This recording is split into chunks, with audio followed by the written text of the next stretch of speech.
पूर्णमदः पूर्णमिदं पूर्णात् पूर्णमुदच्यते पूर्णस्य पूर्णमादाय पूर्णमेवावशिष्यते।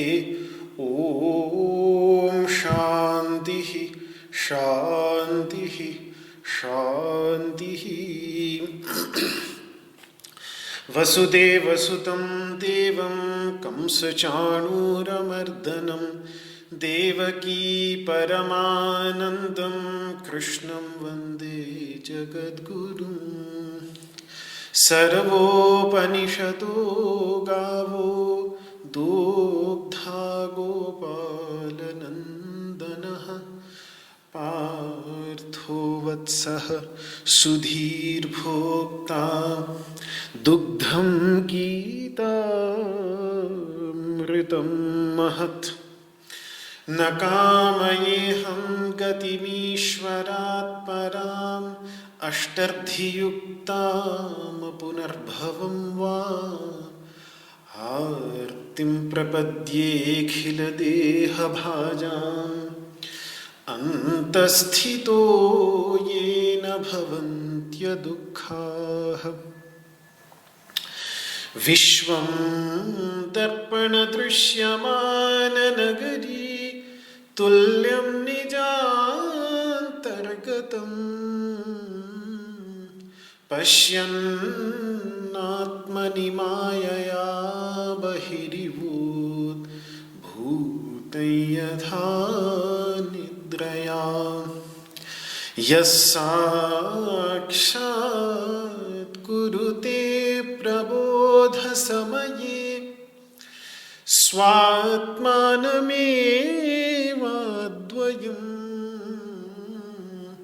तस्मै श्री गुरुमूर्तये नमः इदं श्री दक्षिणामूर्तये।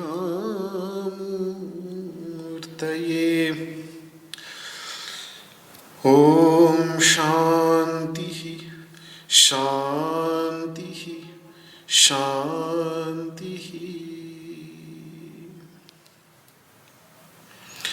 ओम नमो भगवते वासुदेवाय। श्रीमद् भगवद गीता के सांख्य योग नामक दूसरे अध्याय के 42वें श्लोक में हमने निरूपण देखा ऐसे सकाम कर्मों में रत रहने वाले कर्मकांडियों का, जिनकी बुद्धि कभी भी व्यवसायत्मिका बन ही नहीं पाती, निश्चयात्मिका बन ही नहीं पाती। एक बुद्धि आत्मतत्व विषयक बुद्धि को वो उत्पन्न कर ही नहीं पाते। क्यों? क्योंकि वेदों की जो पुष्पित वाणी है, पुष्प तक ही सीमित रहने वाली उनकी समझ, फल तक उनकी समझ नहीं पहुंच पाती। अध्यात्म जो फल है, उस अध्यात्म तक नहीं उनकी समझ पहुंच पाती। वो केवल जो अपने कल्याण को और कल्याण कैसे हो सकता है उसको समझती तक नहीं, उनको आकर्षित करने के लिए जो कुछ फलश्रुतियां वेदों में दिखती हैं कहीं कहीं, तो उन फलश्रुतियों से आकर्षित होकर उन्हीं फलश्रुतियों में ही वो लगे रहते हैं। और उसके अतिरिक्त भी और कोई तत्व है, उसका साफ साफ निराकरण कर देते हैं। नान्यदस्तीति वादिनः, वो उन अर्थवाद परक, प्रशंसा परक, ध्यान आकर्षित करने के लिए जो प्रशंसा की जा रही है, जो फलश्रुति बतलाई जा रही है कि कैसे भी, कई बार उन फलश्रुतियों का स्वरूप ऐसा भी होता है कि बेटा ये गिलोय का पानी पी लेगा तो तेरी चोटी लंबी हो जाएगी। तो ऐसी भी फलश्रुतियां हैं। वेदों के अंतर्गत मीमांसा के विद्वान, वेदों के भाष्यकार उन फलश्रुतियों के संदर्भ में ऐसी बातें बतलाते हैं, लेकिन वो उसी में ही उनका अंधविश्वास, मिथ्या विश्वास शब्द का प्रयोग, जिसको आज हम हिंदी में अंधविश्वास कह देते हैं, उसको प्राचीन संस्कृत में मिथ्या विश्वास कह देते थे। तो प्राचीन टीकाकारों ने उसके लिए मिथ्या विश्वास शब्द का प्रयोग किया है। वो मिथ्या विश्वास के परिणाम स्वरूप उसी में ही लगे रहते हैं और उससे परे जो तत्व है उस तत्व को कभी जानने की, समझने की कोशिश ही नहीं करते, प्रयास ही नहीं करते। क्यों? क्योंकि उनका उसी में काम चल जाता है। वही सकाम कर्म कांड करने कराने में उनको ऐहिक और आमुष्मिक भोगों की प्राप्ति हो जाती है। ऐहिक आमुष्मिक ऐश्वर्य की प्राप्ति हो जाती है। राजसूय यज्ञ करा लिया, अश्वमेध यज्ञ करा लिया तो कराने वालों को खूब दक्षिणा मिल गई और करने वालों को राज्य मिल गया, करने वालों को शासन मिल गया, तो दोनों खुश। उससे ज्यादा न कराने वाले को चाहिए और न करने वाले को चाहिए, न यजमान को चाहिए, न ऋत्विक जो पंडित है उसको चाहिए। दोनों एक दूसरे से परम संतुष्ट। और फिर तत्वमसी का कैसा उपदेश होता है वहां कि पंडित जब दक्षिणा लेके आशीर्वाद देता है तो कहता है, हे राजन तत्वमसी, हे राजन आप तो साक्षात भगवान स्वरूप है। राजा भी सुन के खुश हो जाते हैं। आशीर्वाद देखिए, वही शब्द बिल्कुल वही। एक संस्कृत टीकाकार ने ये बात कही है, इसीलिए मैं कह रहा हूं कि यही कह देते हैं, उन्हीं को ही भगवान कह देते हैं कि आप ही साक्षात भगवान हैं। इन्होंने प्रशंसा कर दी, उन्होंने सुन ली, तत्वमसी इतने में ही रह गया। आगे तत्वमसी को सही तरीके से समझ पाने के लिए जो तत्वम पदार्थ का शोधन करना होता है, चिंतन करना होता है, ध्यान करना होता है, उस सब से न इनको, न बोलने वाले आशीर्वाद देने वाले पंडित जी को मतलब, न जो आशीर्वाद ले रहे हैं उनको मतलब। नान्यदस्तीति वादिनः, और कुछ है ही नहीं, बस उसी उतने में ही दोनों के दोनों संतुष्ट रहे आते हैं, आगे कुछ है ही नहीं। और उसमें सबसे बड़ा कारण क्या है? क्या कारण है? क्यों नान्यदस्ति, और कुछ है ही नहीं, क्यों? तो उसका कारण अगले श्लोक में भगवान बतलाएंगे। कामात्मानः, काम उनकी आत्मा बन चुका है। अभी श्लोक का उच्चारण नहीं किया लेकिन करूंगा, पर थोड़ा सा इसको स्पष्ट कर दूं कि आत्मा शब्द का प्रयोग संस्कृत में बहुत अर्थों में होता है। एक अर्थ ये भी है, जैसे घड़े, शकोरे, कुल्हड़, मटका, मटकी, जितने भी हैं, ये सब, इनमें एक चीज समान रूप से व्याप्त है, मिट्टी। तो संस्कृत में ये कहा जा सकता है कि देखो, ये जितने भी मिट्टी के बर्तन हैं, इनकी आत्मा है मिट्टी। मतलब इनमें मिट्टी व्याप्त है, इनमें मिट्टी ओतप्रोत है। कहीं से भी देख लो, ऊपर से देख लो, नीचे से देख लो, सब जगह मिट्टी ही मिट्टी है। तो हम ये कह सकते हैं संस्कृत में आत्मा शब्द का प्रयोग इसके लिए भी होता है कि जितने ये मिट्टी के बर्तन हैं, इन सभी की आत्मा है मिट्टी। संस्कृत में ये प्रयोग छांदोग्योपनिषद के भाष्य में भगवान शंकराचार्य ने एक स्थान पर आत्मा शब्द का प्रयोग कर, आत्मा शब्द का अर्थ करते हुए ये अर्थ भी बताया है। तो कामात्मानः में यही अर्थ है कि काम उनके स्वभाव में ओतप्रोत है, व्याप्त है, ऊपर नीचे आगे पीछे, जैसे सारे मिट्टी के बर्तनों में मिट्टी के सिवा कुछ है नहीं, ऐसे ही इनके जीवन में कामनाएं और उनकी तृप्ति के सिवा कुछ और है ही नहीं। तो ये 43वें श्लोक में भगवान नान्यदस्तीति वादिनः, जो पिछले श्लोक में कहा उन्होंने, उसी में ही मानो एक हेतु दे रहे हैं। स्वर्गपराः भी उसी में ही हेतु है। वो मत पर नहीं है, वो मोक्षपरायण नहीं है, वो स्वर्गपरायण है। इसीलिए नान्यदस्तीति वादिनः, और कुछ है ही नहीं।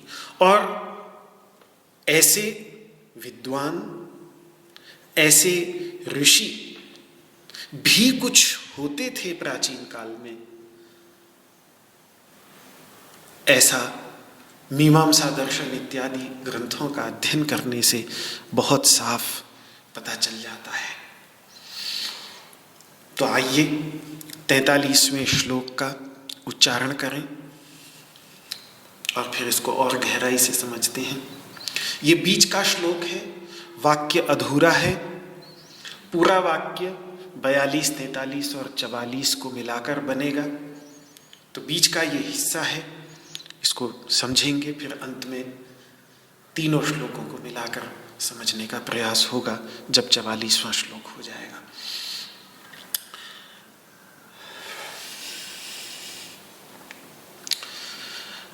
कामात्मानः स्वर्गपरा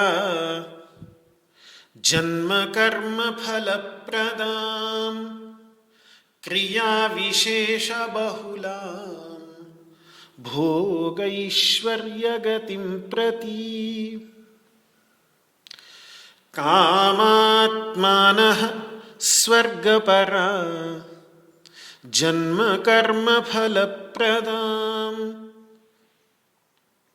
क्रिया विशेष बहुलां भोगैश्वर्य गतिं प्रति।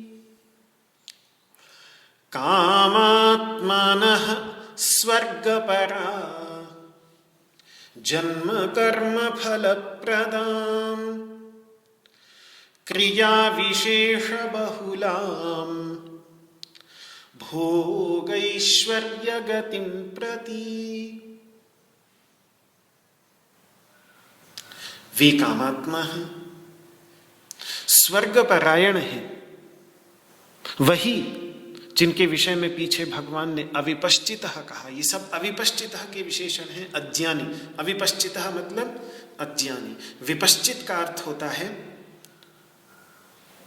ज्ञानी और अविपश्चित का अर्थ होता है अज्ञानी। उसी के ही विशेषण थे वेदवाद रताः, वेदों के अर्थवाद में ही रत रहने वाले, नान्यदस्तीति वादिनः, इसके अतिरिक्त और कुछ है ही नहीं ऐसा कहने वाले, कामात्मानः भी उन्हीं का ही विशेषण है कि जिनकी आत्मा काम बन गया है, स्वर्गपराः, और स्वर्गपराः भी उन्हीं का ही विशेषण है।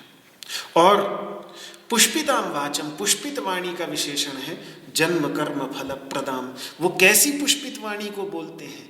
ऐसी पुष्पित वाणी को जो जन्म देती है और कर्म के फल देती है, बस उतना ही दे सकती है। जन्म दे सकती है और कर्म के फल दे सकती है, केवल कर्म के फल दे सकती है बस। ध्यान का फल, ज्ञान का फल वहां नहीं है, जन्म से मुक्ति वहां नहीं है, जन्म मृत्यु के बंधन से मुक्ति वहां नहीं है, कर्म के बंधन से मुक्ति वहां पे नहीं है। वो केवल जन्म और कर्म के फलों को ही दे सकती है वो पुष्पित वाणी। तो पुष्पित वाणी का विशेषण ये है, पुष्पिताम वाचम, पुष्पित वाणी। कैसी पुष्पित वाणी? जन्म और कर्म के फल को देने वाली पुष्पित वाणी।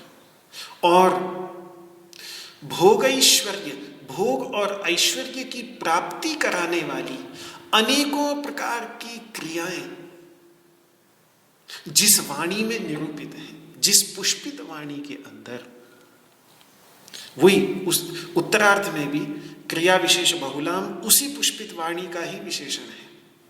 भोगैश्वर्य गतिम प्रति, भोगैश्वर्य की गति को प्रदान करने वाली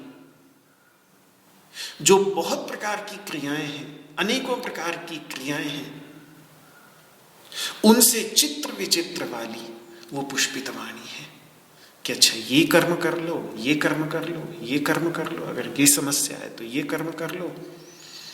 इस प्रकार से अनेकों प्रकार की क्रियाएं उसमें, उस वाणी के अंतर्गत, उस पुष्पित वाणी के अंतर्गत निरूपित है। तो इसको और गहराई से समझते हैं।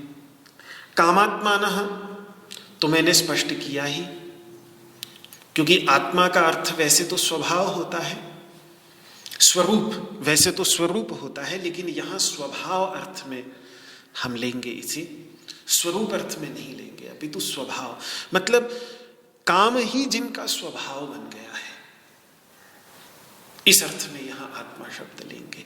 मतलब काम जिनके स्वभाव में ओतप्रोत है, जिनके विचारों में ओतप्रोत है, उनके विचार काम से कभी हटते ही नहीं। जैसे मिट्टी के बर्तन मिट्टी से रहित हो ही नहीं सकते, वैसे ही उनके विचार काम से रहित हो जाएं, इच्छा से रहित हो जाएं, ये संभव ही नहीं है। वो एक उंगली भी हिलाएंगे तो किसी न किसी कामना से प्रेरित होकर हिलाएंगे, वरना उनके पास निष्काम भावना से कुछ करने के लिए एक क्षण का भी समय नहीं है। कामना उनके स्वभाव में, उनके विचार में, उनकी आत्मा में, आत्मा का अर्थ कर लीजिए चाहे चित्त, मन, बुद्धि, अहंकार, तो इनके अंतर्गत ओतप्रोत है, व्याप्त है, कामपरायण है। कुल मिलाकर कामना के हजारों विषयों ने उनके चित्त को व्याकुल एवं अशांत किया हुआ है, और वे कस्तूरी मृग की भांति उसकी तृप्ति के लिए इधर से उधर दौड़ने में लगे रहते हैं। एक काम का और अर्थ होता है कि वो सुख नकामकामी, जैसे दूसरे अध्याय के अंत में काम शब्द का प्रयोग इस अर्थ में आएगा, सशांति मापनोति न कामकामी। कामकामी शांति को प्राप्त नहीं कर सकता, तो वहां कामकामी में काम का क्या अर्थ है? काम की कामना करने वाला, मतलब वहां काम का अर्थ है वो सुख जो इंद्रियों का विषयों के साथ संस्पर्श होने पर उत्पन्न होता है, उस सुख को भी काम कहते हैं। जब जब किसी भी इंद्रिय का, आंख का मधुर रूप के साथ में, सुंदर रूप के साथ में, कान का मधुर शब्द के साथ में, त्वचा का मधुर स्पर्श के साथ में, रसना का मधुर स्वाद के साथ में, और नासिका का मधुर गंध के साथ में स्पर्श होने पर जो आंतरिक सुख की अनुभूति होती है, उस सुख को भी, उस विषय सुख को भी काम कह देते हैं। और उसी काम में आत्मा यानी मन लगा हुआ है जिनका चित्त पूरी तरह से उसी काम में, उसी सुख की प्राप्ति में लगा हुआ है। अब चाहे असुर शब्द का प्रयोग कर लीजिए, चाहे कामात्मा शब्द का प्रयोग कर लीजिए, भाव एक ही होगा। तो कामात्मानः स्वर्गपरः, कामनाएं तो भरी होती हैं उनके अंतर्गत, कामात्मानः, कामनाएं उनके अंतर्गत भरी होती हैं, ऊपर से लेके नीचे तक बिल्कुल ओतप्रोत है, व्याप्त है। लेकिन एक कामना की कमी है उनमें, बस अविद्या के अंधकार से मुक्ति प्राप्त करने की कामना उनमें नहीं है, भगवत प्राप्ति की कामना उनमें नहीं है। वही अगर हो जाती, अगर भगवान की ही कामना हो जाती, केवल उतना ही हो जाता तो भी कोई समस्या नहीं थी। गोपियों में क्या था? कृष्णम विदुः परम कांतम, उनकी कामना के विषय ही तो थे भगवान श्री कृष्ण, उतना ही था उनके अंतर्गत, न तो ब्रह्मतया मुने। भागवत जी में परीक्षित जी कह देते हैं कि वो गोपियां ये थोड़ी जानती थी कि ये हमारा श्याम सुंदर जो है ये ब्रह्मस्वरूप है, उनके ब्रह्मस्वरूप का कुछ भी ज्ञान नहीं था। लेकिन हाँ, समस्त कामना, सभी ओर से सारी कामनाओं को हटाकर अपनी कामनाओं का एकमात्र विषय उन्हीं को बना लिया था, तो उसी में ही उनका उद्धार हो गया। वो कामना नहीं होती, बाकी सारी कामनाएं हैं, होती है तो केवल विषय सुखों से भरपूर, इहलोक और परलोक की, उनको इस लोक में स्वर्ग मिल जाए और उस लोक में भी, यहां भी स्वर्ग मिले और मरने के बाद भी स्वर्ग मिले। इसीलिए पुराने राजा महाराजाओं की जो खुदाई करने पर निकलती हैं, जैसे मिस्र में, इजिप्ट में कब्रें निकलती हैं, तो उन कब्रों के अंतर्गत सारे के सारे भोग सुख के साधन आज तक दबे हुए निकलते हैं। आशा वही होती है कि अभी जीवन भर भोगा और मरने के बाद भी अगर ये सब गाड़ देंगे इनके साथ, तो परलोक में जाकर भी इन विषय सुखों का वो भोग करते रहेंगे। ये भावना यहां भी और वहां भी, बस भोग भोगते रहे, बस। स्वर्ग पराः, स्वर्ग ही उनके लिए परम पुरुषार्थ है। एक पर का अर्थ संस्कृत भाषा में इष्ट भी होता है। यह अर्थ कम प्रसिद्ध है, लेकिन महामुनि पतंजलि ने अष्टाध्यायी के, पाणिनि अष्टाध्यायी के भाष्य में कहा है कि अस्ति इष्टवाची पर शब्द। पर शब्द का एक अर्थ स्वयं भगवान पतंजलि ने इष्ट अर्थ किया है। इष्ट मतलब अभीष्ट, इच्छा का विषय। तो पर का एक अर्थ होता है इच्छा का विषय। जिनकी इच्छा का विषय स्वर्ग तो है, स्वर्ग पर है वो, लेकिन मत पर नहीं है, मोक्ष पर नहीं है, उनकी मोक्ष परायण नहीं, भगवत परायण नहीं। स्थित प्रज्ञ के संदर्भ में भगवान कहेंगे तानि सर्वाणि संयम्य युक्त आसीत मत्परः, मत पर कहेंगे, मत पर शब्द का प्रयोग करेंगे। ध्यान योग के प्रसंग में भी मत पर शब्द का प्रयोग करेंगे। 6 अध्याय में मनः संयम्य मच्चित्तो युक्त आसीत मत्परः। स्थित प्रज्ञ नहीं हो सकता मत पर हुए बिना, ध्यान योगी नहीं हो सकता मत पर हुए बिना, भक्ति योगी नहीं हो सकता मत पर हुए बिना। मत कर्म कृत मत परमः 11वें अध्याय में कहेंगे, 12वें अध्याय में कहेंगे। ये तो सर्वाणि कर्माणि मयि सन्न्यस्य मत्पराः श्रद्धाना मत्परमा भक्तास्तेतीव मे प्रिया। भक्ति योगी नहीं हो सकता बिना मत्पर हुए। ये मत्पर हो ही नहीं सकते क्योंकि ये स्वर्ग पर है। ये मरने के बाद भी इनको ये आशा बनी हुई है कि जैसे हम मजे अभी लूट रहे हैं इस जिंदगी में, ऐसे ही मरने के बाद भी लूटते रहेंगे। तो अविद्या के अंधकार से मुक्त होने की इच्छा कहाँ उनके अंतर्गत होगी? कहाँ वे मोक्ष परायण होंगे? यतेन्द्रिय मनोबुद्धिर मुनिर्मोक्ष परायण, जिनको भगवान मुनिर्मोक्ष परायण, मोक्ष परायण मुनि, मुनि मतलब मनन करने वाला, अपनी इंद्रियों पर, मन पर, बुद्धि पर संयम करके मोक्ष की इच्छा से मनन करने वाला। आवृत्त चक्षु अमृतत्वम इच्छन कश्चित धीरः प्रत्यगात्मानमैक्षत। कोई ही ऐसा धीर पुरुष है, धीर मनुष्य है जो आत्मदर्शन की इच्छा से अपनी इंद्रियों को मोड़ लेता है अंदर की ओर अमृतत्व प्राप्ति की। उन्हें कोई इच्छा उसकी नहीं।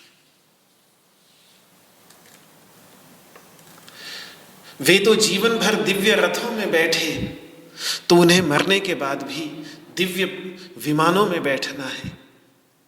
जीवन भर राज दरबारों में सुंदर नर्तकियों के नृत्य देखे, तो उनको मरने के बाद भी रंभा, मेनका, उर्वशी आदि सुंदरी अप्सराओं के नृत्य देखने हैं। जीवन भर उन्होंने शास्त्रीय गायकों के गायन सुने, तो उनको मरने के बाद भी चित्ररथ आदि गंधर्वों के गायन को सुनना है। जीवन भर उन्होंने न जाने कितने पुष्पों की, सुगंधित पुष्पों की मालाएं स्वयं धारण करी, तो अब मरने के बाद भी उनको कभी न मुरझाने वाले पारिजात वृक्ष के फूलों की मालाएं धारण करनी है।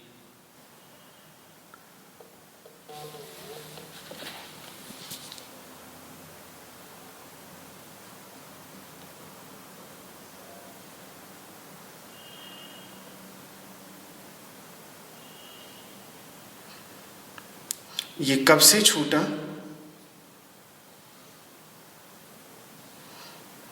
ये कितनी देर से छूटा? मुझे तो पता ही नहीं चला। अच्छा, तो प्रसंग बताएंगे कहाँ से छूटा? किसी को ध्यान हो तो मैं वहां से। जी, मत पर चल रहा था ना, मेरे को पता ही नहीं चला बिल्कुल। जी जी जी, क्योंकि फोन पे ध्यान नहीं रहा ना। जी जी जी, तो ये हो गया था ना कि ध्यान योग के प्रसंग में, भक्ति योग के प्रसंग में मत पर कहा भगवान ने, ये हो गया था।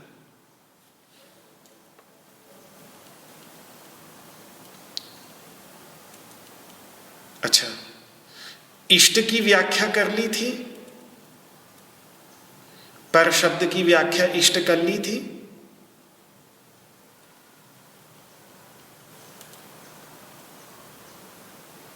जी ठीक है, ठीक है। हाँ, वहां से छूटा, ठीक है ठीक है, यहां से छूटा, ठीक है। तो मैं वहीं से लेता हूं फिर से, ठीक है। तो महामुनि पतंजलि ने कहा, तो वो स्वर्ग पर है, स्वर्ग ही उनकी इच्छा का विषय है। मत पर वो नहीं होते। जबकि स्थितप्रज्ञ बनना है तो मत पर होना होगा। स्थितप्रज्ञ दर्शन में कहते हैं, तानि सर्वाणि संयम्य युक्त आसीत मत्परः। ध्यान योग, ध्यान करना है तो मत पर बनना होगा। मनः संयम्य मच्चित्तो युक्त आसीत मत्परः। भक्ति योग का अभ्यास करना है तो भी मत पर बनना पड़ेगा। श्रद्धाना मत्परमा भक्तास्तीति में प्रिया। लेकिन ये मत पर नहीं होते, इनकी इच्छा के विषय भगवान नहीं होते, और ना ये मोक्ष परायण होते हैं। इन्हें मोक्ष की इच्छा, इन्हें मोक्ष की कोई इच्छा नहीं होती। ये तो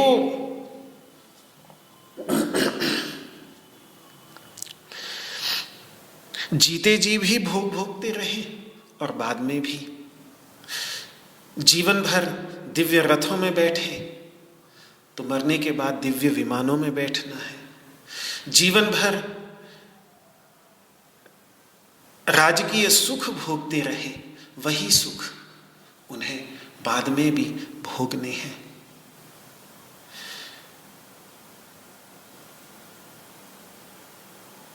ये सारे के सारे सुख, मोक्ष की इच्छा उनके अंतर्गत इसलिए नहीं होती क्योंकि मोक्ष में तो ये सब कुछ है ही नहीं।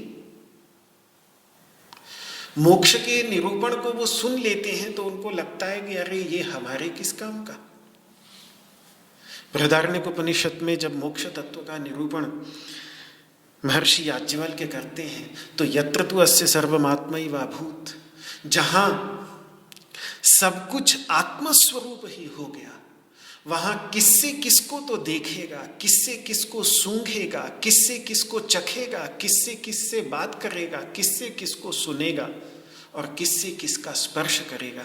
तो ये सब बतलाने के पीछे उनका भाव ये था कि वहां पूर्ण अद्वैत अवस्था रहती है, पूर्ण एकमेवा द्वितीय अवस्था होती है, ये बतलाना चाहते थे। जैसा उस परमानंद अवस्था का निरूपण कर रहे हैं, जैसी आनंदमयी अवस्था का अनुभव हम सब गहरी नींद के अंतर्गत, जहां कुछ नहीं होता, जहां ना कुछ देखते हैं, न जागृत अवस्था में जैसे देखते हैं वैसे वहां कुछ नहीं देखते, न स्वप्नावस्था में जैसे देखते हैं वैसे वहां कुछ नहीं देखते। कोई भी अनुभव का विषय सुषुप्ति अवस्था के अंतर्गत नहीं होता, लेकिन फिर भी पूर्ण आत्मानंद, इतना आनंद वहां होता है कि, और वो आनंद ऐसा होता है कि वो हमें नूतन नवीन स्फूर्ति से भरकर तरोताजा करके हमें वापस भेजता है। लेकिन इसका तो उन्हें ज्ञान ही नहीं। उन्हें लगता है कि जहां कुछ देखने को न मिले, जहां कुछ सूंघने को न मिले, जहां कुछ चखने को न मिले, जहां कुछ सुनने को न मिले, जहां कुछ छूने को न मिले, वहां क्या करना। तो फिर इसको सुनकर तो वो यही कह देते हैं, जैसे एक आचार्य कहते हैं कि ऐसे मोक्ष को तो नमस्कार है, नमः, दूर से ही नमस्कार है, दूर से ही, हमें क्या करना। तो वो स्वर्ग पराह, वो अभी भी यहां भी विषय सुख परायण है और बाद में भी ऐसे ही विषय सुख मिलते रहे मरने के बाद भी, ऐसी इच्छा, ऐसी भावना उनको बनी रहती है। तो महाराज स्वर्ग पर तो हो गए, मत पर नहीं हुए। कहने का तात्पर्य यह है कि यज्ञ तो खूब करते रहे, लेकिन उस यज्ञ करने के पीछे यज्ञ पुरुष को ही भूल गए, जिसका यजन कर रहे थे। सारे के सारे यज्ञों की आहुति, सारी की सारी पूजा अंत में जिनके पास जाती है, जो यज्ञ पुरुष है, यज्ञो वै विष्णु, जो साक्षात विष्णु स्वरूप है, समस्त यज्ञों के अंतिम परम गंतव्य, उन्हें ही वो भूल जाते हैं। ये दुख की बात है। तो वेदवाद में रत रह के बड़े बड़े यज्ञ तो करते रहते हैं, लेकिन यज्ञ पुरुष को भूल जाते हैं। तो परिणाम ये होता है कि फिर उनकी जो वाणी होती है, वो वाणी, पुष्पित वाणी, वो केवल जन्म और कर्म फल को ही प्रदान कर सकती है, जन्म से मुक्ति प्रदान नहीं कर सकती। भक्ति और ज्ञान के फल को वो कभी भी, वो वाणी, उनकी वो पुष्पित वाणी नहीं प्रदान कर सकती, संभव ही नहीं है। तो ऊपर कामात्मानः स्वर्गपराः, उन अज्ञानियों के विशेषण थे, जन्म कर्म फल प्रदाम पुष्पित वाणी का विशेषण है।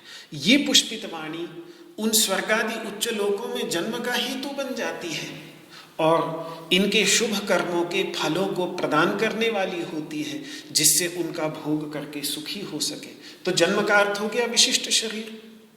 अब स्वर्ग में भोग भोगना है तो तदनुसार शरीर भी मिलता है, उसी को ही यहाँ जन्म शब्द से कह रहे हैं। बिंदु ये है कि जन्म है तो मृत्यु भी तो अवश्य होगी।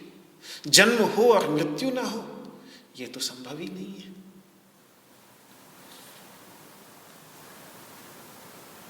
जायते, षड्भाव विकारों की जब चर्चा करते हैं तो जायते से जो सीढ़ी शुरू होती है वो सीढ़ी अंत में विनश्यति पर जाकर ही समाप्त होती है। अस्ति, जायते, वर्धते, विपरिणमते, अपक्षीयते और विनश्यति, अंत में जाकर विनश्यति पर ही समाप्त होती है वो सीढ़ी। तो जन्म हुआ है तो मृत्यु भी अवश्य होगी ही। ब्रह्मलोक पर्यंत जन्म मृत्यु का सागर सुनिश्चित ही लहरा रहा है।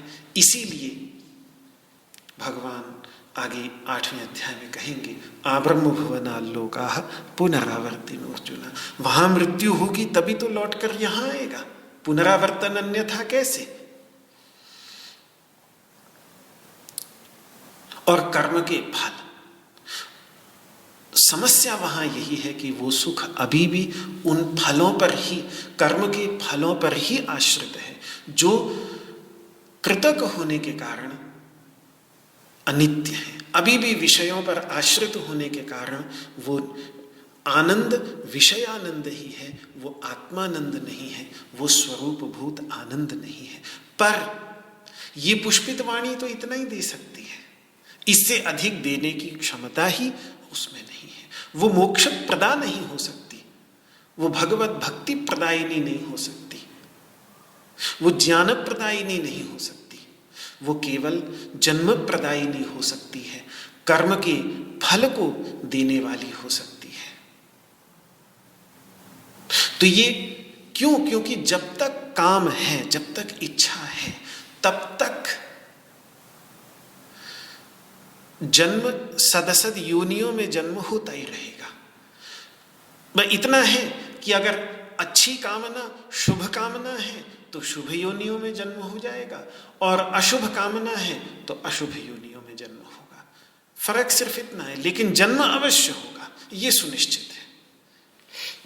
ये 13वें अध्याय में जब चिंतन कर रहे थे तो ये बात बहुत स्पष्ट थी कि ये त्रिगुणात्मक जो विषय हैं, जगत, इनके प्रति संग, इनके प्रति आसक्ति, यही 84 लाख योनियों में जन्म का कारण बनती है। ये बात वहां पर भगवान स्पष्ट करेंगे। कारणम गुण संगोस्य सदसद योनि जन्मसु। इस पुरुष का जो सदसद योनियों में जन्म होता है, मनुष्य योनि से ऊपर की जो देव योनियां हैं वो सदयोनियां हो गई, और नीचे की योनियां जो है वो असद योनियां हो गई। इन दोनों प्रकार की योनियों में जन्म लेने का कारण एक ही है, त्रिगुणात्मक विषयों में संग, गुण संग। तो जब तक वो संग है, जब तक वो आसक्ति है, जब तक वो कामना पड़ी हुई है, तब तक व्यक्ति कुछ भी कर ले, उस कामना से युक्त होकर कुछ भी कर ले, योग भी कर ले। मैं तो ये कहूंगा, योग भी कर ले, ध्यान भी कर ले। अगर योग के पीछे भावना यही है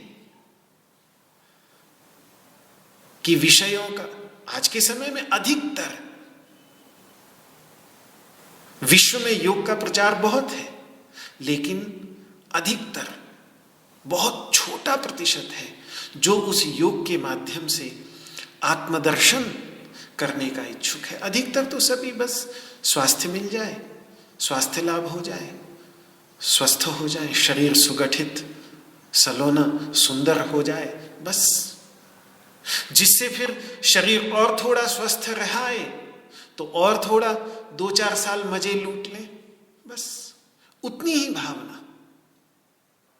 ध्यान के पीछे भी यही, जब देखा कि विषयों की अंधी दौड़ ने मन को तनाव से ग्रसित कर दिया और वो विषय प्राप्त हो जाने के बाद भी शांतिपूर्वक उनका भोग नहीं भोग पाते, तो थोड़ी देर और मेडिटेशन करके अगर मन को शांत करके उनको और भोग लें तो मेडिटेशन भी करके देख लो। तो ज्यादातर बहुत बड़ा तबका ऐसा है जो भगवान जो बात पुराने समय में यज्ञ आदि कर्म करने वालों के लिए कहते हैं वो बात गहराई से देखेंगे तो आज के समय में अध्यात्म के भी कुछ पहलू, योग और ध्यान जैसों को भी लोगों ने उसी का ही साधन बना लिया है। और मजे दोनों के, जो कराने वाले हैं उनको खूब मिल जाता है और करने वालों को थोड़ा स्वस्थ शरीर और मन की शांति मिल जाती है, जिससे वो थोड़ा सा और भोग लेते हैं, 2-4 साल और स्वस्थ रह करके भोग लेते हैं। बस उतना ही है, उतना ही है, उससे ज्यादा बहुत कम। जो भगवान जहां ले जाना चाहते हैं वहां जाने की योग्यता, वहां जाने की संभावना बहुत कम। इसीलिए मनुष्याणाम सहस्रेषु कश्चित् यतते सिद्धये, जो भगवान ने बात कही है वही क्रिया विशेष बहुलाम। तो पुष्पित वाणी के एक उदाहरण भगवान अपने समय के हिसाब से दे रहे हैं, हमारे समय के हिसाब से तो पुष्पित वाणी बहुत मिल जाएगी, बहुत पुष्पित वाणियां मिल जाएंगी। क्रिया विशेष बहुलाम, तो ये पुष्पित वाणी बहुत सारी विशिष्ट क्रियाओं वाली है। जिसको स्वर्ग चाहिए उसके लिए अलग कर्मकांड बता दिए, जिसको पुत्र पौत्रादि संतति चाहिए उसके लिए अलग कर्मकांड बतला दिया, जिसको धन संपत्ति चाहिए उसके लिए अलग कर्मकांड है, जिसको राज्य ऐश्वर्य चाहिए उसके लिए अलग कर्मकांड है। जैसी जिसकी इच्छाएं, जैसी जिसकी वासनाएं हो तो उसकी उन्हीं कामनाओं की पूर्ति के लिए वैसी ही क्रियाएं उस पुष्पित वाणी में मिल जाएंगी। आज भी योग ध्यान ऐसी ही पुष्पित वाणी के भरोसे चल रहा है। फिर भी है, देश विदेश में यात्रा करके कुछ ऐसे हैं, बहुत छोटा सा प्रतिशत, जो आकर्षित उसी पुष्पित वाणी की के कारण आकर्षित होके आए, लेकिन फिर जब उन्होंने इसकी गहराई समझी और इसकी गहराई में उतरे तो एक पूरे जीवन का आद्योपांत परिवर्तन उनके अंतर्गत ऐसे साधक भी हैं। ऐसे साधकों की संख्या चाहे बहुत छोटी सी हो लेकिन है, और ऐसे साधक भी अगर 2-4 भी आ जाते हैं इस पुष्पित वाणी के कारण आकर्षित होकर के, शुरू में चाहे उनकी समझ कुछ ही हो, क्योंकि उनकी समझ, वो खुद कहते हैं कि पहले हमें पता ही नहीं था, हमें तो पता ही नहीं था कि ये भी इसके अंतर्गत है। हम तो ये सोच के आए थे कि स्वस्थ शरीर होगा, मन की शांति थोड़ी देर के लिए मिल जाएगी, लेकिन जब गहराई से देखा तो देखा कि इसके अंतर्गत तो अद्भुत रहस्य छुपे पड़े हैं। परमानंद की प्राप्ति, वास्तविक आनंद की प्राप्ति इससे मिल सकती है। तब फिर वो साधना के पथ पर ऐसे चलने वाले भी कुछ हैं। तो उस पथ पर चलाने के लिए भगवान यहां पर ये कह रहे हैं कि क्रिया विशेष बहुलाम। उनके पुष्पित वाणी में क्रियाएं तो खूब हैं, कर्मकांड तो खूब हैं, पर तत्व ज्ञान की कमी है, ज्ञान की कमी है। क्रिया खूब है लेकिन ज्ञान की कमी है। और वो क्रियाएं ले जाती कहाँ हैं? तो भोग ऐश्वर्य गतिम प्रति, भोग ऐश्वर्य गतिम प्रति। भोग ऐश्वर्य, भोग और ऐश्वर्य की ही गति, प्राप्ति, गति का अर्थ होता है प्राप्ति, उसी की ही प्राप्ति कराने में आप कितना वित्त व्यय कर सकते हैं। नीलकंठाचार्य जी, जिन्होंने पूरे महाभारत पे भाष्य लिखा है, वो समझाते हैं कि कितना वित्त व्यय कर सकते हैं, कितना समय दे सकते हैं और कितना आयास कर सकते हैं, उसके आधार पर उनके पास सारी क्रियाएं, सारा कर्मकांड बना हुआ है। और फिर अब जैसा पैकेज रहेगा वैसे ही फिर फल भी मिलेगा। तो जितना वित्त लगाएंगे, जितना प्रयास उसमें करेंगे, जितना समय देंगे, उसी हिसाब से भोग और ऐश्वर्य की भी प्राप्ति होगी। तो इसीलिए अनेकों प्रकार की क्रियाएं हैं उनके पास कि कितना भोग चाहिए, कितना ऐश्वर्य चाहिए, तो उसके लिए उतने वित्त का व्यय करिए, उतना परिश्रम करिए, उतना समय दीजिए।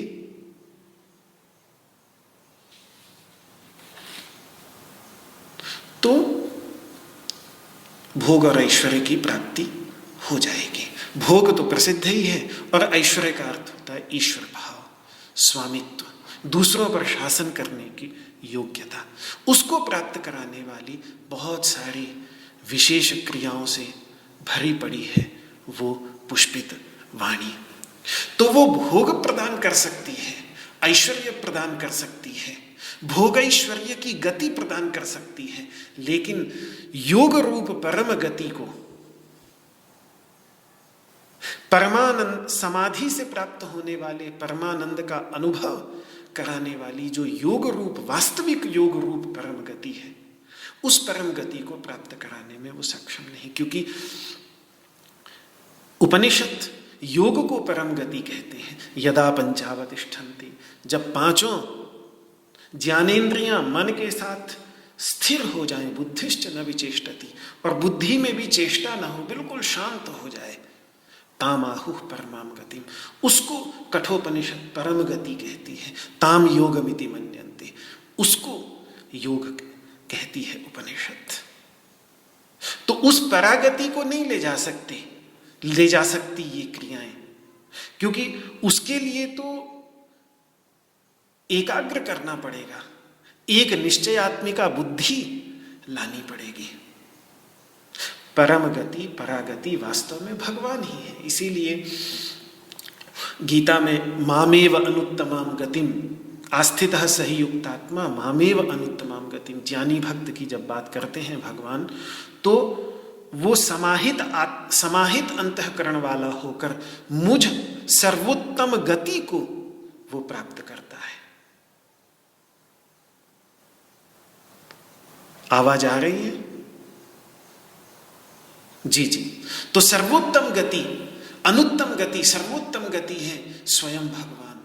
उसको प्राप्त नहीं कराती, भोगैश्वर्य को तो प्राप्त कराएगी, भोगैश्वर्य की गति तो प्राप्त कराएगी, लेकिन जो सर्वोत्तम गति है वो केवल ज्ञानी भक्त को ही प्राप्त होती है। स्वयं गति शब्द का प्रयोग भगवान अपने लिए करेंगे 9वें अध्याय में। गतिर भर्ता प्रभु साक्षी, अपने को गति कहा है भगवान ने। गति का अर्थ वास्तव में ज्ञान अर्थ होता है। अवगति, गति मतलब अवगति, अवगति मतलब समझना। वहां आना जाना नहीं है, परम अवगति है। तो वेद की ये पुष्पित वाणी जिसे ये कामात्मा बोलते हैं, वे उस परम, वह पुष्पित वाणी उस परम गति को प्राप्त नहीं कराती, यज्ञ पुरुष को नहीं प्राप्त कराती। वो यज्ञ के साधन से वो भोग और ऐश्वर्य को ही प्राप्त कराने वाली होती है, यज्ञ पुरुष को प्राप्त कराने वाली नहीं होती। अपितु उस यज्ञ पुरुष से दूर ले जाकर भोग और ऐश्वर्य को प्रदान करने वाली वो पुष्पित वाणी होती है, जिस पुष्पित वाणी को वो बोलते रहते हैं जीवन भर, बस उसी पुष्पित वाणी में लगे रहते हैं। तो ऐसों को समाधि में प्राप्त होने वाली निश्चयात्मिका बुद्धि, जो एक बुद्धि, जिस एक बुद्धि की चर्चा भगवान कर रहे हैं, जिस बुद्धि में शरण लेने के लिए अर्जुन को कहेंगे बुद्धौ शरणम अन्विच्छ, वो एक जो समझ है निश्चयात्मक समझ, वो कभी भी उन्हें प्राप्त हो ही नहीं सकती। ये भगवान अगले श्लोक में जाकर जो ऐसी वाणी बोलते हैं, 2 श्लोकों में कहा जो अज्ञानी जन ऐसी वाणी बोलते हैं वो उस व्यवसायात्मिका बुद्धि को, निश्चयात्मिका बुद्धि को नहीं प्राप्त कर पाते। ये 44वें श्लोक में जाकर भगवान कहेंगे। 44वें श्लोक का भी उच्चारण कर लें।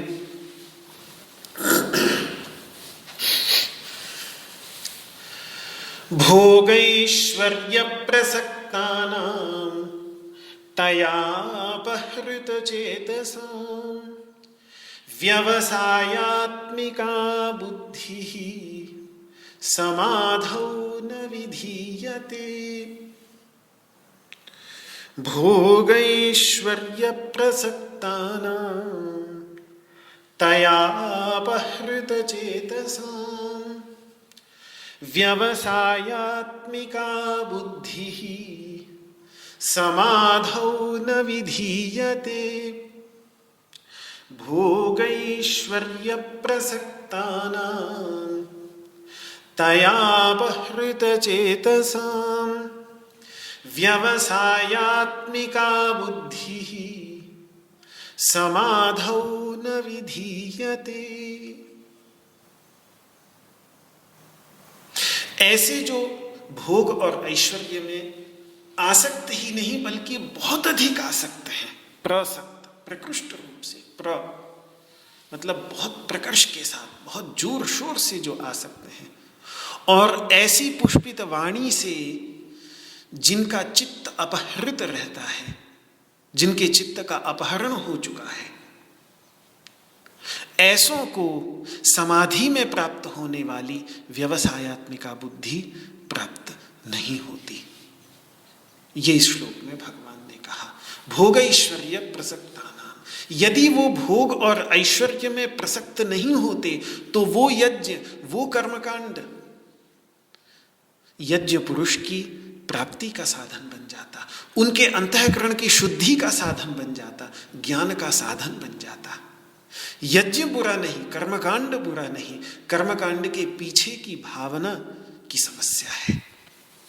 पर चूंकि उनका मन अभी भी भोग और ऐश्वर्य की प्राप्ति में आसक्त है, इसीलिए फिर उनके द्वारा किया गया कैसा भी धार्मिक कर्मकांड ज्ञान का साधन नहीं बन पाता, उन्हीं की तृप्ति का साधन बनता रहता है। ये एक ऐसी बात है कि किसी भी धार्मिक कार्य को करते समय, चाहे हम यज्ञ करें, चाहे गंगा स्नान, त्रिवेणी संगम स्नान करें, गंगा सागर स्नान करें, तीर्थ दर्शन करें, तीर्थाटन करें, कुंभ स्नान हो, मंदिर दर्शन हो, इन सब में अपने हृदय की भावनाओं का ख्याल रखना बहुत अधिक आवश्यक होता है।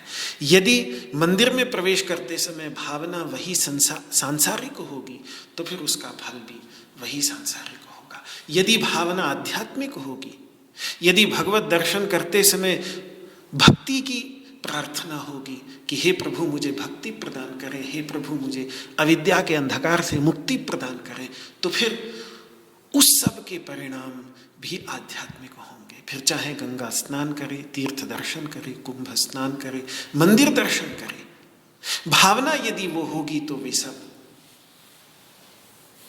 अंतःकरण की शुद्धि में अद्भुत साधन है, उनके अंतर्गत कोई समस्या नहीं। कैसे पहले ऊपर के धामों में बड़े बड़े अद्भुत संत रहते थे कि पहले बद्रीनाथ में ध्यान आ जाता है, वीणा महाराज रहते थे, संभवतः शायद महाराष्ट्र का शरीर था उनका, दत्तात्रेय पार्वतीकर उनका नाम था। अद्भुत नादयोगी संत, परम एकांतवासी संत, जिन्होंने जीवन भर बद्रीनाथ भगवान के मंदिर के प्रांगण में बैठकर नाद योग की साधना में ही अपना जीवन निकाल दिया। रुद्र वीणा, यहाँ तक कि उस समय एक बहुत ही प्रसिद्ध इतिहासकार गया 1950 के दशक में बद्रीनाथ में दर्शन करने के लिए, तो उनकी रुद्र वीणा के वादन से इतना प्रभावित हुआ कि उसने उनको उस वीणा वादन को, उस समय जो वीणा वादन वो केवल बद्रीनारायण को सुनाने के लिए करते थे, उसको उसने रिकॉर्ड किया और आज भी वो यूनेस्को में collection of traditional music of the world के अंतर्गत संकलित किया गया। आज जो हम उनके विषय में थोड़ा बहुत जानते हैं वो कुछ जो लोगों ने उनका सत्संग किया, अन्यथा उनके विषय में ज़्यादा ज्ञात तक भी नहीं, लेकिन महान संगीतकार थे। मैं ये दिखाना चाहता हूँ कि पीछे मैंने, क्योंकि शास्त्रीय संगीत और शास्त्रीय नृत्य को अप्सराओं और गंधर्वों के साथ जोड़ा। तो मैं और सामान्यतः हम उनको भोग के साधन के रूप में लेते हैं, लेकिन वही भावना यदि बदल जाए तो वो नृत्य, वो संगीत, वो भगवत प्राप्ति का साधन बन सकता है। वो नृत्य चैतन्य महाप्रभु ने भी तो किया। कितने बड़े बड़े संगीतकार हमारे हरिदास जी, सूरदास जी जैसे बड़े बड़े संगीतज्ञ हुए। उसी समय तानसेन जैसे भी संगीतकार थे, लेकिन शायद उनकी वो भावना नहीं थी। नाम बहुत बड़ा है तानसेन जी का, और तानसेन जी के गुरुजी हरिदास जी का भी, लेकिन भावना के भेद से दोनों संगीत के महान साधक हैं। लेकिन एक दिल्ली में अकबर के राज दरबार में बैठकर संगीत की साधना कर रहे थे तो भावना कुछ और थी, और एक मथुरा वृंदावन में बैठकर, मंदिर में बैठकर भगवान श्याम सुंदर की आराधना की भावना से संगीत की साधना कर रहे थे हरिदास जी, तो उनकी भावना कुछ और थी। एक की भावना आध्यात्मिक थी, एक की भावना सांसारिक थी। तो दोनों की कोई दोनों ही महान संगीतज्ञ। तानसेन के बारे में प्रसिद्धि, वो तो वृष्टि करा देते थे, दीपक को जला देते थे, कितना कितना उनके विषय में कहा जाता है, कितने बड़े संगीतज्ञ। लेकिन भावना के भेद के कारण वो न बन पाए जो उनके गुरु हरिदास जी बने। तो मैं जो इनकी बात इसीलिए वीणा महाराज जी की बात कर रहा था कि रुद्र वीणा के वादक आज भी मिल जाएंगे। पंडित रविशंकर प्रसिद्ध सितार वादक पूरे विश्व में प्रसिद्ध हुए, लेकिन एक ओर वीणा महाराज को रख दिया जाए, एक ओर पंडित रविशंकर जी को रख दिया जाए, तो एक अद्भुत नाद योगी संत हैं। भावना का भेद है।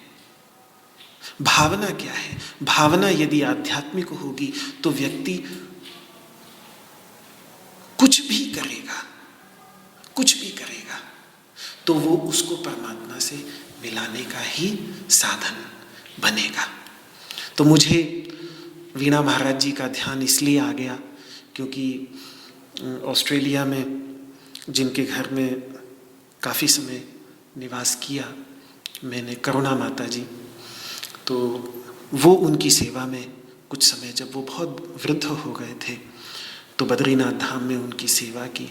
एक और राधेश्वरी माता जी भी हैं जो 60-70, अब तो काफ़ी उम्र उनकी हो गई है, अमेरिकन थी, अमेरिका की, तो वो भी 60-70 के दशक में उन्होंने वीणा महाराज जी का सत्संग किया, वहाँ ऊपर बद्रीनाथ में रहकर तपोमय जीवन व्यतीत करके। ये अगर थी भी वहाँ ये देवियाँ, तो तपोमय जीवन व्यतीत करते हुए कुछ समय वहाँ रहकर, क्योंकि उस समय तो वहाँ सड़क तक भी नहीं थी जाने के लिए, पैदल चलकर व्यक्ति को पहुँचना पड़ता था, बड़ी मुश्किल से तो पहुँचते थे, और फिर वहाँ रह के कुछ खाने पीने को भी बड़ी मुश्किल से उपलब्ध होता था।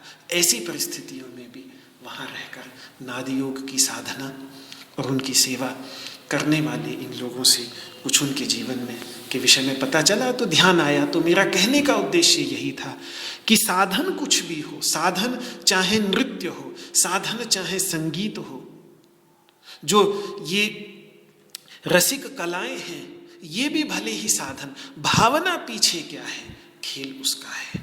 यदि भावना सन्यास के पीछे भी गड़बड़ा गई तो फिर सन्यास भी गड़बड़ा जाएगा। यज्ञ तो छोड़िए, योग, ध्यान, सन्यास, इन सब के पीछे भी यदि भावना गड़बड़ा जाए तो ये सब गड़बड़ा जाएंगे।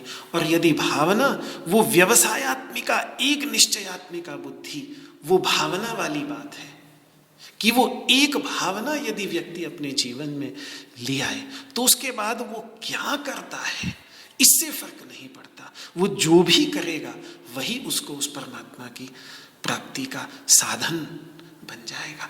आज हम भी जाते हैं उन धामों में, आज भीड़ लगी होती है, लाखों लोग जाते हैं इन धामों में दर्शन करने के लिए। सड़कें बन गई हैं, हेलीकॉप्टर के साधन बन गए हैं, लेकिन क्योंकि हम सांसारिक भावनाओं को लेकर उन धामों में जाते हैं, तो फिर उस 4 धाम यात्रा के परिणाम भी सांसारिक ही होते हैं। आध्यात्मिक भावना लेके जाएंगे तो फिर परिणाम भी आध्यात्मिक निश्चित ही होंगे। उस निश्चयात्मिका बुद्धि की बात यहाँ पर भगवान कर रहे हैं। वो निश्चयात्मिका बुद्धि ऐसे व्यक्तियों को नहीं प्राप्त हो सकती जो भोग और ऐश्वर्य में आसक्त हैं। वे उस भावना को अपने जीवन के अंतर्गत नहीं ला सकते। ये सब प्रसंग वही है जो 16वें अध्याय में आसुरी संपत्ति का निरूपण करते समय भगवान कहेंगे, कामोपभोग परमाः एतावदिति निश्चिता। कामोपभोग परायण है वो, बस। और एतावदिति निश्चिता, इतना ही उन्होंने निश्चय कर लिया है। उनको भी एक निश्चय उनको भी है, और कोई निश्चय हो न हो, एक निश्चयात्मिका बुद्धि उनकी पक्की है कि बस यही काम भोग ही है जितने हैं, इससे ऊपर और कुछ नहीं। ये निश्चय उन्होंने कर लिया है, जिसको यहाँ पर नान्यदस्ति दिवादिना, और कुछ है ही नहीं। ये उनका भी निश्चय अपना पक्का है। प्रसक्तः काम भोगेषु पतन्ति नरकेषु च, काम भोग में प्रसक्त होने के कारण। तो ये 16वें अध्याय के साथ ये श्लोक जोड़ते हैं। जो बातें यहाँ भगवान ने कही हैं वो संबंध हमको 16वें अध्याय के साथ जुड़ता हुआ दिखेगा। और भी थोड़ा इस श्लोक में रह गया है कहने को, विशेषकर अपहृत चेतसा, चित्त का अपहरण क्या है, ये स्वयं भगवान दूसरे अध्याय के अंत में स्पष्ट करेंगे। लेकिन इस सब पर विचार कल करूँगा। आज इस वाक पुष्पांजलि को भगवान श्री कृष्ण के श्री चरणों में समर्पित करता हूँ।